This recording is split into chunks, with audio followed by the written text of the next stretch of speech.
Vi lavede faktisk som noget af det første en bred aftale med alle folketingspartier. Vi købte 4 elefanter.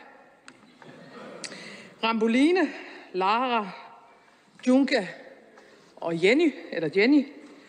Hvad vi ikke vidste, da vi gik i gang med det køb, og det skal man jo ikke grine af det her, det er jo, at Ramboline, altså den ene af elefanterne, også havde en ven, en bedste ven, en kamel.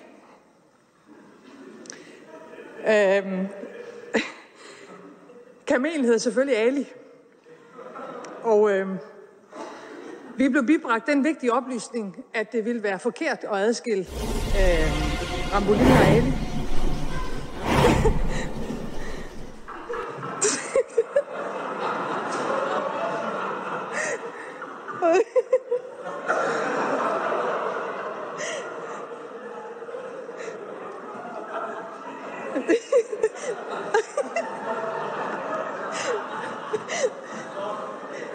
Og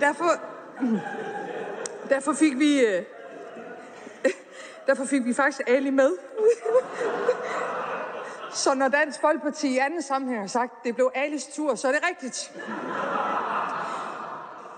Desværre har Ali det ikke så godt.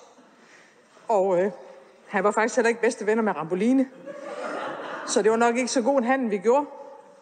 Jeg var også faktisk lidt bekymret undervejs, når nu kamelen hed Ali, om Nye Borgerlige ville springe for aftalen. Det gjorde I ikke. Tak for det.